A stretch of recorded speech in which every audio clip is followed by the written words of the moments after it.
Welcome to the Deep Dive. Today, we're taking a really interesting look at the world of big televised talent shows. Yeah, specifically that relationship between, the Eurovision Song Contest and the global phenomenon that is the Got Talent franchise. Exactly. And this whole deep dive actually came about because you, our listeners, were curious about these huge global competitions. Mm-hmm. And we've got some great stuff to draw on. We're looking at articles about the American Song Contest, which, tried to be the U.S. Eurovision. Right. And Eurovision ratings, what really makes a performance stand out there? Yeah, and also the history of Got Talent, how it got so big, plus how countries actually pick their Eurovision songs, which is fascinating in itself. And the impact, right? What happens to artists after Eurovision? We've even got Jimmy Fallon's take on it. We do, and Yeah. just broader analyses comparing the two formats, so plenty to get into. Okay, so our mission here is basically to understand what makes these shows tick. What's similar? What's different? And their cultural impact, too. What do they offer the performers and, us watching at home? By the end, you should have a really solid grasp of these entertainment giants. So where should we start? Maybe the American Song Contest. Yeah, good call. Because the whole concept, it's just straight up borrowed from Eurovision, isn't it? Absolutely. Trying to bring that state versus state original song competition model to the U.S. Which is interesting because, the U.S. already has The Voice, American Idol, America's Got Talent. Right, a crowded market. But this specific format, states competing, original music that was pretty new for American viewers and for the artists, too. A different beast entirely. And you compare that to Eurovision itself. It started way back in 1956. Wow, 56 with just 7 countries. Just 7. Yeah. And look at it now. It's got this incredible history, this longevity. It's the longest running annual international TV music competition. That says something. It really does. Especially when a new version is just trying to find its footing. Now, speaking of longevity and audience, ratings are always interesting. Ah, yes, the numbers. We saw something about Britain's Got Talent actually beating Eurovision in UK ratings one year. 2015, was it? That's right, 2015, which, it raises questions. Does that tell us something about maybe UK preferences? Like maybe the variety aspect of Got Talent has broader appeal there than just the song contest focus of Eurovision. Possibly. Or maybe it was just that particular year's specific acts, who knows. But it shows Eurovision isn't always the top dog in every single country, even with its huge overall audience. Okay, so that brings us to the core of Eurovision, really. What actually makes a performance great? What clicks with millions of people? The million-dollar question. Our sources break this down quite a bit. Let's start with staging and visual effects. Always a big talking point. Definitely. And it's evolved so much. Think about Australia, 2019. Kate Miller-Heidke. Zero gravity. Oh, with the giant poles. That was incredible. Floating in space, basically. Exactly. High up, LED earth behind them. It wasn't just spectacle. It, embodied the song's feeling. Really clever use of tech. Yeah, that was memorable. But it doesn't always have to be high-tech, right? Like Moldova in 2018. My lucky day. Yes, just using those simple doors to tell a funny little story. It was really charming and proof that, a strong concept can be just as effective. They did pretty well, too, 10th place. And this isn't new, is it, using visuals? Not at all. Even back in '63, Denmark used projected shapes. Pre-LEDs. Quite ingenious. And more recently. Yeah. Ukraine 2011, The Sand Artist. Ksenia Simonova. Yeah, she'd won Ukraine's Got Talent, actually. Drawing live sand animations during the song. Really captivating. And Sweden 2015, Heroes, Måns Zelmerlöw, and the little cartoon guy. Oh, that was so slick. The interaction, the timing, the lighting, just perfectly executed.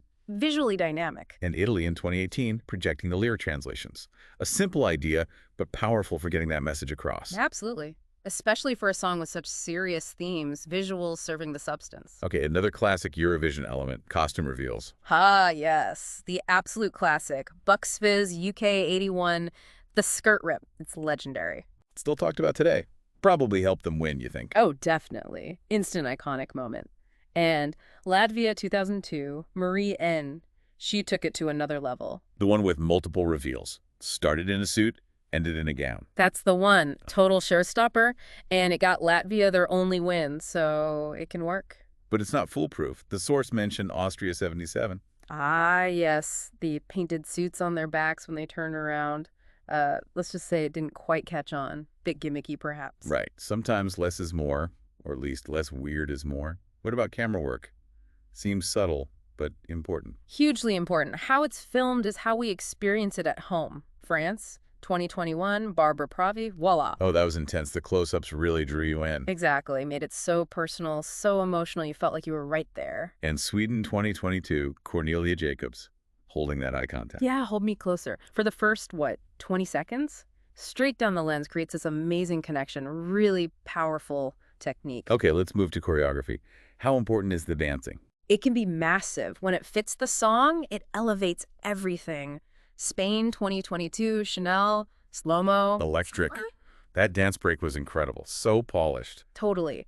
And using the fan, those little details, it definitely helped Spain get their best result in ages. The choreo was the energy. And sometimes it brings in cultural elements too, right? Yeah, like Greece 2005, my number one. Helena Paparizou mixed contemporary moves with Greek dance. They even formed a one shape. Clever. And Turkey 2003, the belly dancing. Every way that I can. Perfect fit for the song's vibe. It shows how choreography can reflect national identity, too.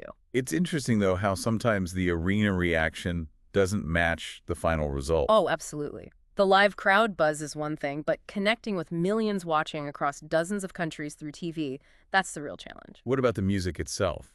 The orchestra and live music aspect? Well, the full orchestra hasn't been standard since '98, sadly. But for decades, it was fundamental, added such richness. Like Norway 95, Nocturne. That was Yeah. mostly instrumental, wasn't it?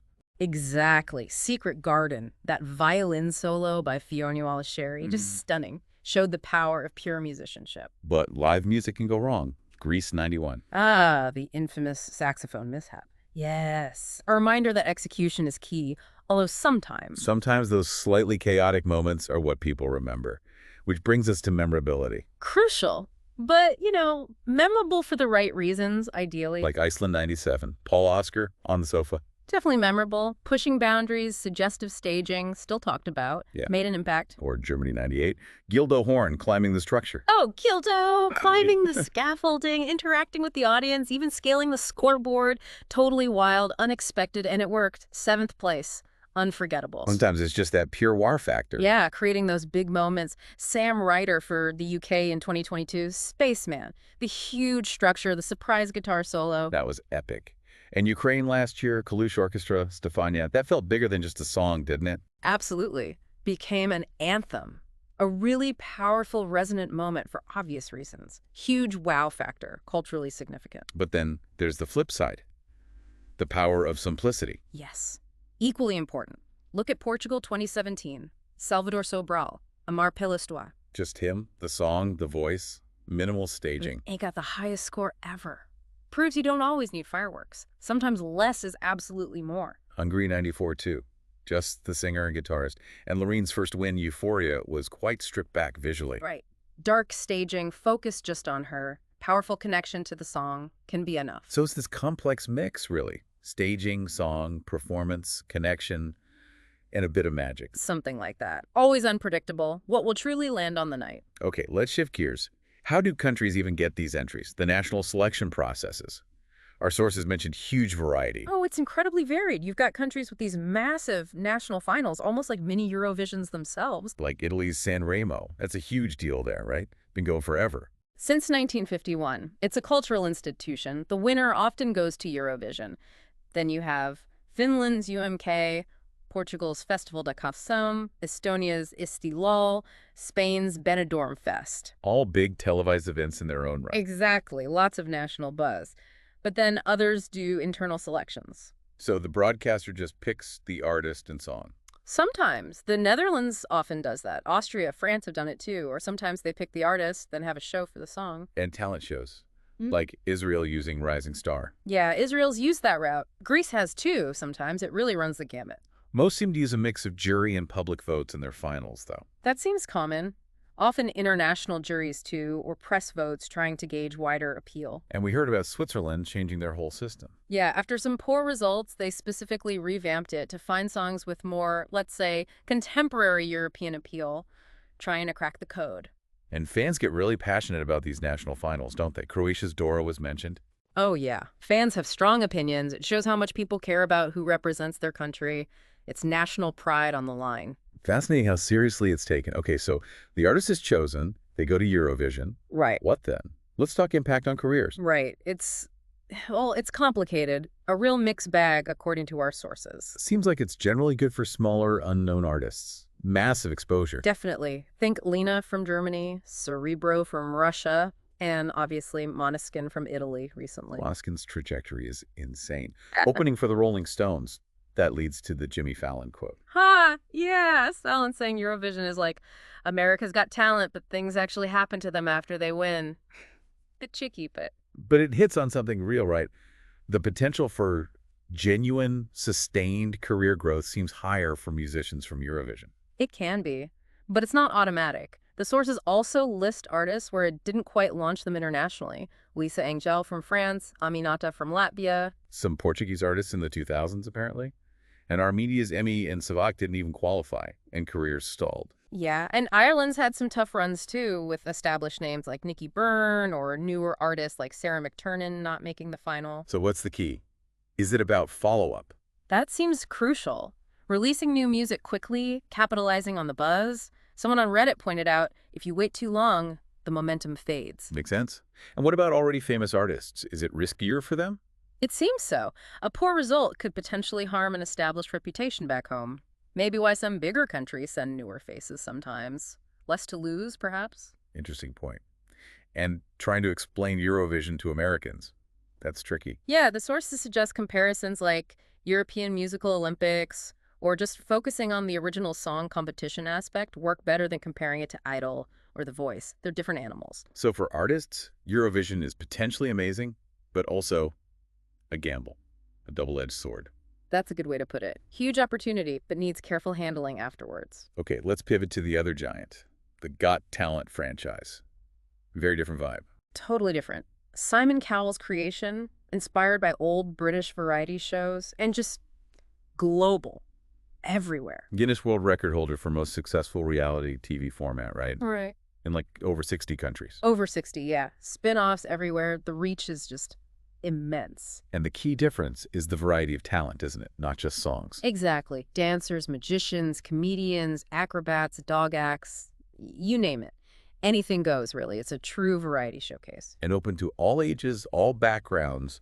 That adds to the appeal, the inclusivity. Definitely. Plus all the spin-offs, kids, champions, World's Got Talent, constantly expanding. Didn't Cal talk about a global version with Eurovision-style commentary? He did float that idea. Didn't quite happen in that form, but the concept is interesting. And you see things like the Got Talent Global YouTube channel getting massive views, so there's an appetite for seeing talent from everywhere. So if we compare them on cultural significance and inclusivity, how do they stack up?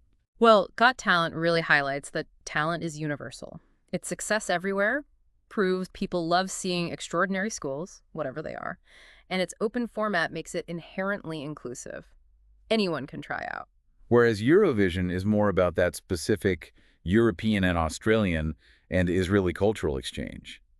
Friendly competition between nations through music. Precisely. It's a platform for national identity expressed through song and performance, fostering this unique sense of shared Europeanness, for want of a better word, even amidst the rivalry. And finally, what about the aspirations driving these shows? The dreams? For Got Talent, it feels like the classic talent show dream, right? Getting discovered, winning the big prize, that rags to riches story, anyone can become a star. In Eurovision, more focused on a music career specifically. Yeah, I think so. Launching internationally, representing your country, maybe becoming the next ABA or Celine Dion or Måneskin. It's about making it big in music on a global scale. Okay, so wrapping this up, key differences, key similarities. Well, both are huge TV spectacles showcasing talent, but fundamentally different beasts. Eurovision, specific song contest, national focus, deep European roots. Got Talent, broad variety acts, global franchise, classic discovery narrative. But both capture global attention in their own ways. Eurovision with its history, passion, musical eclecticism. And Got Talent with its accessibility, heartwarming stories, and just the sheer diversity of human ability on display. So a final thought for you, listening at home. As these formats keep evolving, what's next? Especially for things like the American Song Contest. Yeah, how can newer formats learn from Eurovision's long, weird, wonderful history, and from Got Talent's massive reach to find their own lasting place? Something to ponder.